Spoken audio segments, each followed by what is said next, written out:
Hi, and welcome to our Monday Mindset Talk for this week, where I'm going to be sharing my top 3 tips for mood management strategies. And the reason why we're highlighting this is because I know and you know that some of the hardest moments of parenting are when our mood is off, when we're not able to keep our sort of composure and our calm, and that take that approach that you know works better in the long run, but you just can't access it because you're losing your cool.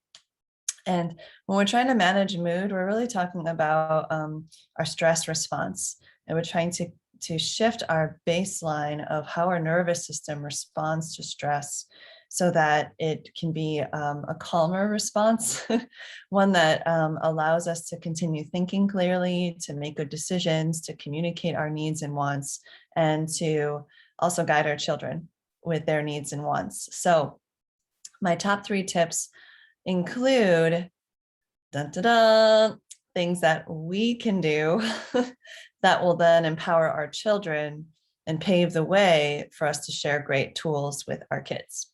So I want you to imagine yourself in a moment, and you can even let me know what it was, the situation that was really throwing off your mood, or you noticed your mood was off with your kids.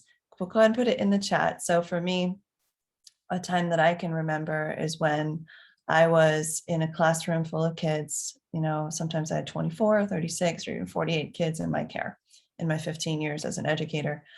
And I can remember this one time where this child was not very good about like personal boundaries and was like in my space a lot and was in other kids' spaces a lot. Anyway, that's a whole other topic, how to teach a child about personal space. We've talked about it a lot in the immersion, for example. It comes up often, and my clients are like giving each other tips on different books they've used and different stories they tell and different ways. And I share some practices as well. But we're talking about the mood. So let's shift to the mood part. Excuse me. So, excuse me. So I was feeling pretty frustrated when I gave the reminder to the child that we had already agreed on, like, remember, sweetheart, you gotta, put your hand out, put your arm out like this. And that's about how far away you need to stand when you're waiting for something, and not be closer than that. And so she did it. But then she kind of came right up and put her hand on my shoulder really firmly.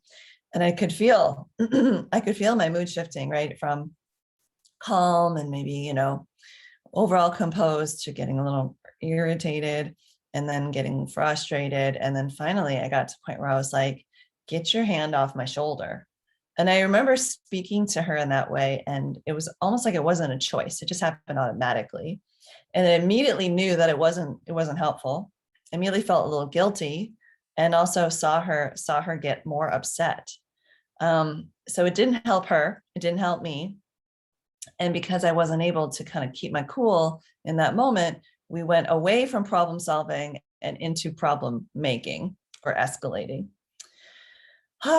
And so one of the things that I want you to know when I say mood management is that we're really talking about being able to bring in awareness to especially moments where we feel some kind of trigger or some kind of like escalation of a situation where our mood is being kind of shifted involuntarily, right? Because I didn't choose. I'm not like, you know what I'm going to do? I'm going to get really frustrated right now and say something really sharp to this kid to let them know that they really need to take me seriously. Like that wasn't premeditated. It just happened. And if you can relate, let me know what your situation is in the comments. Like I would say, getting sharp and snapping at a child who wasn't giving me personal space. And was it a choice? And I would say, no, it wasn't a choice to get upset. Did you choose to get upset? Yes or no? Maybe you did. Maybe you're like, you know what? I'm going to bring the heat right now. Really make a point here. But generally, when we lose our cool, it's involuntary. It's something that our system just does. We have this automatic response.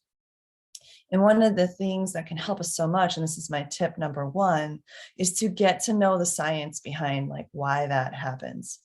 And the reason why is we can kind of use like our upstairs brain, our part of our thinking part of our brain, our cognitive like processes, to pop into that position of awareness where we're like actually almost like stepping out of ourselves for a moment to say, oh, that was really an overreaction, or oh, I didn't choose to do that. That was, I'm just reacting here. So my first step is, if you get to know the science behind it, it helps create some grace for how kids react to adversity, how we react to stressful things. You just go, oh, my lid flipped. This is what happens when, you know, I get stressed out and I have an overreaction. No wonder these words and this tone came out of my mouth. And you can really move into a lot of awareness, compassion, grace, and also you can start to calm yourself down and grab a great tool to do that. So the first is getting to know the science behind emotions. And this is something I do. We do a 3-day event with my clients in the immersion every usually February, called the Emotional Mastery Retreat, where we get to really know the science behind emotion. But this, the small version is your lid flips, you get upset. And we have these mirror neurons where when our brains are not integrating their activity well, we show that with our tone, with our body language, with our facial expressions, with the words we use. And then that is often mirrored back with these mirror neurons. So when I say flip my lid, it's like my thinking part of my brain is no longer connected to the brainstem and the limbic system in a smooth way. It's not running smoothly. It's kind of misfiring. So I can't think clearly. I'm not making good choices. I'm not reflecting on past experiences. I'm not thinking about the future or time or anything. I'm basically just focused on this moment, and I'm having my very strong emotional and physical reaction to the situation. We call that having your lid flipped. So if you flip your lid, guess who else flips their lid? Anyone around you who has mirror neurons, which is everybody. And whether or not they fully flip with you, which kind of depends on their sensitivity, but we all are hardwired to not only get upset, not only show it, but also to mirror it if it's in the environment. So here's an example. If you see someone go and start running, it's actually evolutionarily very good if you also take a breath and start running too, because our instinct is to follow the clues of our social group of when we're in danger, or when it's appropriate to laugh, or when it's appropriate to cry. All the different emotions we pick up on each other. You know, they say like laughter is contagious, or I felt my cheeks getting red as he got more and more upset, right? Like you start to just mirror it. So being aware of the science behind it helps, like I said, create some space for grace around moods. You can say, wow, this is actually something that I'm hardwired to do. I'm not choosing to get upset. It's just sort of happening. And same with our kids. Our kids are getting upset. They're not necessarily choosing to get upset. And if my child is upset and I get upset, or vice versa, that's very natural because we have these mirror neurons to mirror each other. As a matter of fact, if your child is upset and you get upset, it's actually a healthy sign of attunement, meaning like you are sensitive to their mood, their moods, their sort of body language or facial expression, the tone of their voice, in such a way that you can mirror them. And there's actually a positive piece to this. This is my kind of pro insight that's a little higher level, but when we kind of catch the mood from someone else, we're actually more aligned with their needs. Even though it may not feel like it in the moment, it sort of puts us in the position of empathy because you're actually feeling with them. And then you can hopefully feel for them. So it's not necessarily a bad thing that we have mirror neurons and that we catch moods from each other. Now, tip number 2 is more about, well, okay, then what? So tip 1, learn the science. I gave you a little short version here. There are much longer versions in other things that I do, but I wanted you to have this today. And the second thing is be willing to go first. And this is something I'm borrowing from our really great marriage coach and award-winning author, Coach Imani Aisha, who's on my team, she always says when you work with, especially with other adults, it often can be a you go first, no, you go first, no, you, and then nobody goes, right? Whether it's, cleaning the dishes, or it's talking about that tough conversation we're going to have with the in-law, or it's taking responsibility for a problem that you mutually created. It's with adults, especially, it can be really hard to go first. Well, it also happens with kids. We often want to stay in that position of power, of like, we know the answers, we're in control, we're managing the situation, we're the ones drawing the line and making sure it's not crossed. We can definitely very much identify with this position of being sort of power over. And we might be the last one to go first, admitting that we need to calm down, or that we need a break, that we need something to help us manage our mood. So tip number 2 is be willing to go first. Me first, them next, right? And why this borrows on tip number 1 is that, guess what? If you are modeling for them, showing them a tool to calm down, and you really show it, their mirror neurons will fire and will be like, I could probably do that too. I've done this thousands of times in the classroom where I'm like, you know what? I just need a breath. Join me if you like. I just feel like this is kind of tense. We should just take a breath. Oh, that feels better. That was like 5 seconds, friends, right? Be willing to go first and model the behavior that you like, that you seek. I had my leadership level folks who've been studying with me for over a year retreat last week, and we brought them to Sonoma. We spent the day together, had beautiful farm to table lunch, gorgeous oak trees. There was even a hot tub. It was a beautiful place. One of the things that I had them write down is model the behavior that you seek. And that's because several of the parents said, it really starts with me. And that's what leadership is all about. And so a piece of that for you today is be willing to go first with the calm down tools. Be willing to be the one in the middle of the room to say, gosh, I think we're overreacting, or, and then do something to bring those lids back on, to bring the tone down, to soothe things, to calm things down, to take that break, whatever is needed. Okay. So number 1, learn a bit about the science behind moods and emotions, just so you can really make sense of this phenomenon that's happening. And the more you learn, the more you'll be able to sort of recall in the moment. So I encourage you to keep learning about the brain, about the moods, about emotions, whether it's with me or with someone else. I just really want you to have that piece. Okay. The second is be willing to go first. Be willing to go first. Which of those 2 stands out to you so far? I'd like you, if you're listening, to go ahead and put in the comments. Learning the science, or being willing to go first, or maybe both of them are helpful. Also, let me know that you're here. Let me know that you're here, what kids maybe are in your life, how old they are. Like I have a 7-year-old in my household, and I have 22 and 24-year-olds stepkids.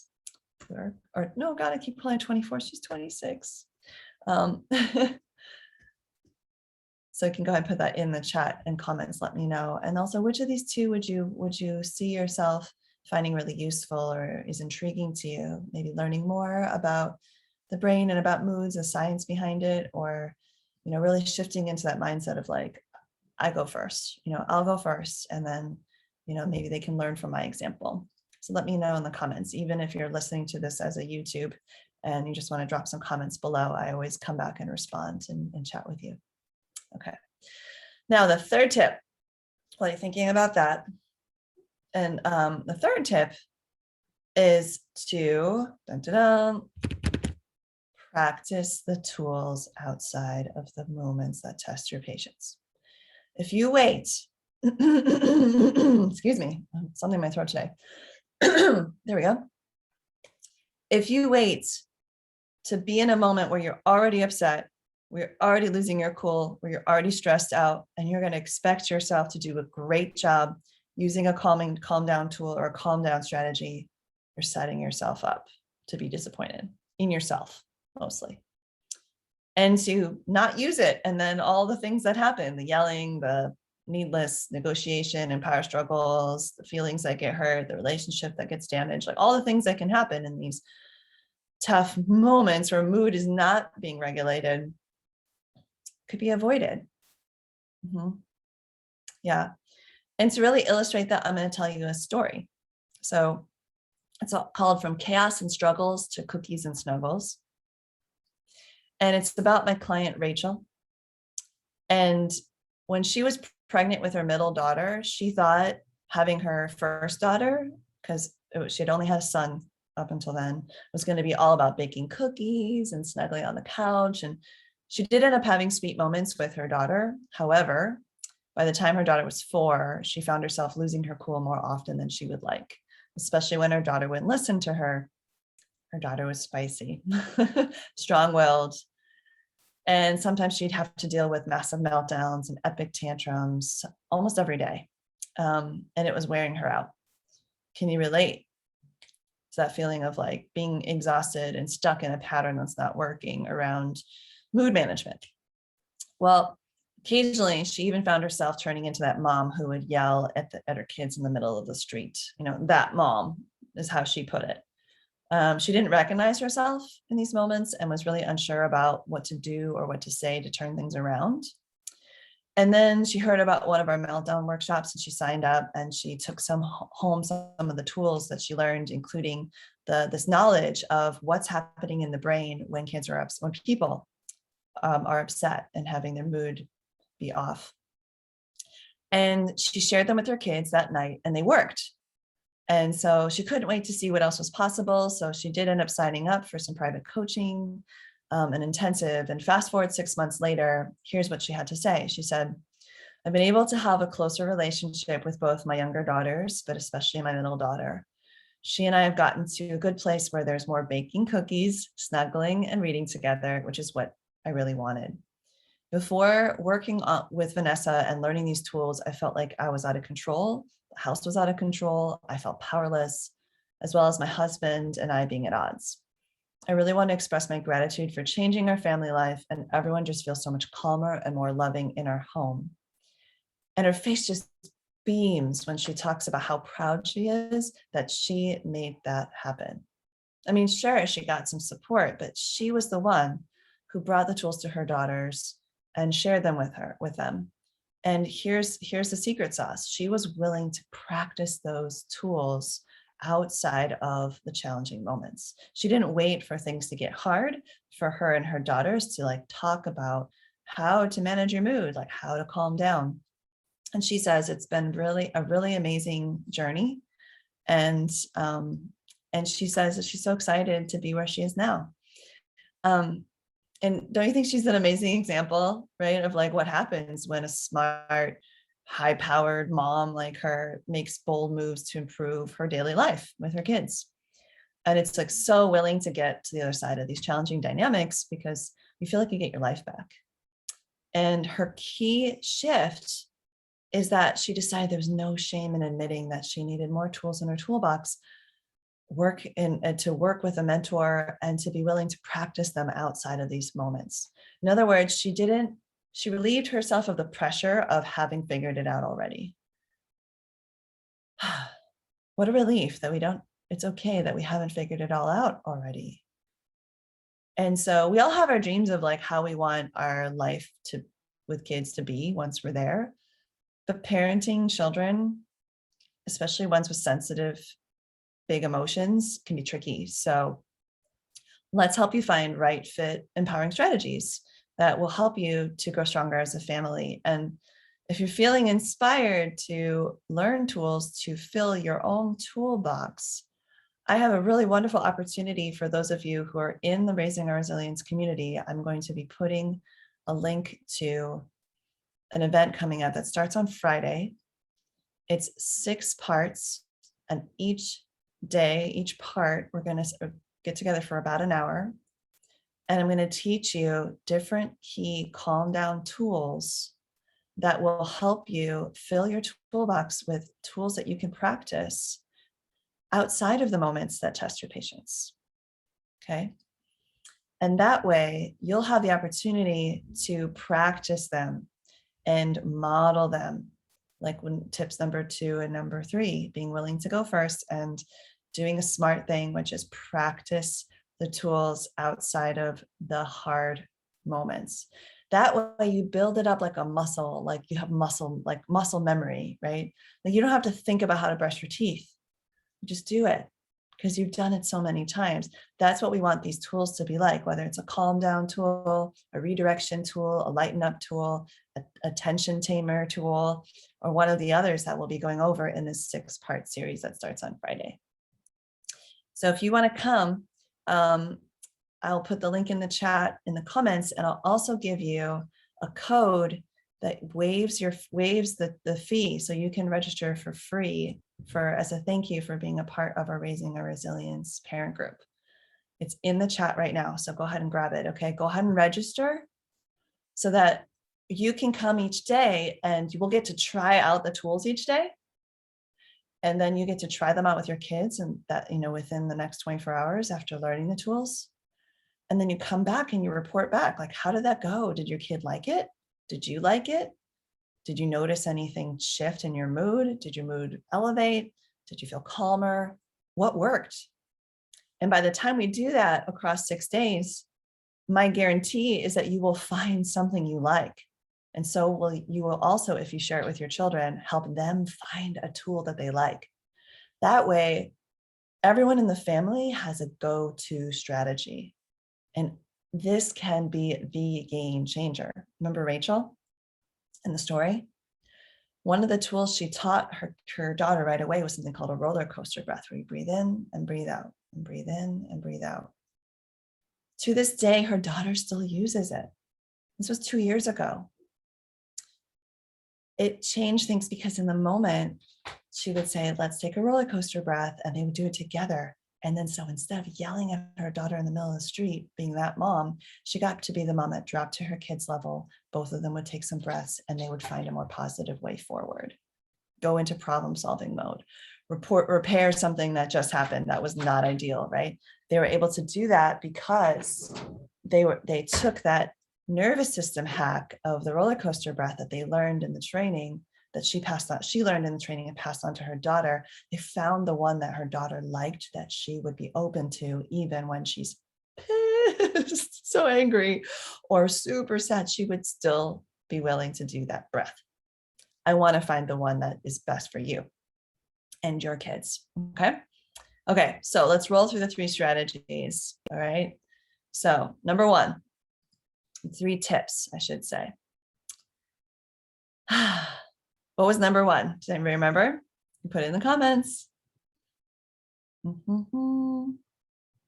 Had something to do with learning the something behind these big emotions, and mood management starts with an S. It was to learn the science behind it so that you can demystify these meltdowns and tantrums, so that you can understand what's going on from a higher level. So you could just add in that awareness in the moment, and you will definitely handle those moments better. I promise you, over time. Okay. Second, it also just normalizes it. So it's not so much like guilt and shame, and like, especially kids, like if they get mad, then they get sad that they got mad. How many of you can relate? Whew, you can go down a rabbit hole. It's almost like a downward spiral when you're like, I'm so mad, but I'm so sad that I'm mad, but now I'm so mad that I'm sad, and like, they shouldn't be sad and I shouldn't be mad. Oh gosh. Kids do it, we do it. It's not okay, right? Like, we can't let ourselves go there, because the bottom gets really deep and hard to climb out of. It can lead to chronic feelings of depression and or anxiety, which teenagers are very at risk for. So we want to help them and the younger kids to get these tools, these insights sooner. So the one is learn the science behind it, destigmatize emotions, understand why it's happening, so that when it happens, you've got perspective to bring in and awareness. And second, and we're going to be going over that a lot in the 6-part series, by the way, the science behind why breathing works, why tense and release works, why lightening up works, like why leadership is about being funny and being able to engage in play just as much as it is about being serious and in control and managing. All that and more to come in the series. Tip number 2, be willing to go first. And there's no better way to get used to going first than to practice with a bunch of other adults. So you don't feel like you're on your own, being like that person who's like into breathing or whatever in your family. If your family doesn't have that yet in your family system, a lot of times there is sort of a connotation that, you know, if you're doing that weird, I don't know, woo-woo thing or something, when really it's scientifically based, and it's so helpful. So come to the series, because we're going to be explaining the science behind it, and we're going to be practicing with a bunch of other adults how to do silly things like a balloon breath. Okay. And it just helps. It helps. Okay. It just helps. You'll feel more at ease when you share with your kids. Okay. Once you've practiced with a group of adults and with a mentor who can help you laugh about it as you get through the awkwardness of any of it. Okay. And then the third tip for today, does anybody remember what it was? Just to practice. And that's the homework each day in the series. It's very light. You just go and practice it in front of your kid, with your kids, with your children. If you're in a classroom with your class, you can just share it with your classroom of kids. Practice it. And through the practicing, you get to find your best fit strategy. And then when you find your best fit strategy, you practice it a bunch of times. And then you have it as something that is your go-to. It's like muscle memory. You just know what to do. You know what to do. As soon as your lid flips, you're like, oh, I'm doing my 4 square breath, or, oh, I'm going to go take a walk because that's what works for me, right? Like you'll know what it is. So you'll be able to just go there quickly before it gets too far along, right? Your emotional episode escalates. You'll catch it. And the best part is that when you practicing it is also self-care maintenance. It manages your mood before you even get to those places. It helps you bring the baseline of your nervous system down to a calmer level. So your stress level is reduced over time. You have a better response to stress because you're starting at a lower base level. Because if you're already here, it's really easy to go here, isn't it? Yeah. So many benefits to these 3 mood management tips. I hope that they've been helpful to you. And please do consider inviting somebody into the Facebook group if you haven't yet. It's really simple. You just head over to the little blue invite button that's up at the top of the page, of the group page. I'll show it to you so you can see it. Let's see here. Yes, it's this blue invite button. If you click it, then it'll give you the option to just type in some names. Like, let's say I want to invite one of my friends whose name is Sarah. I just put in Sarah. I look for the Sarahs that I want to invite who are my friends. I'm like, oh, there are the 2 Sarahs I wanted to invite. And then you hit send invites. Yeah. Okay.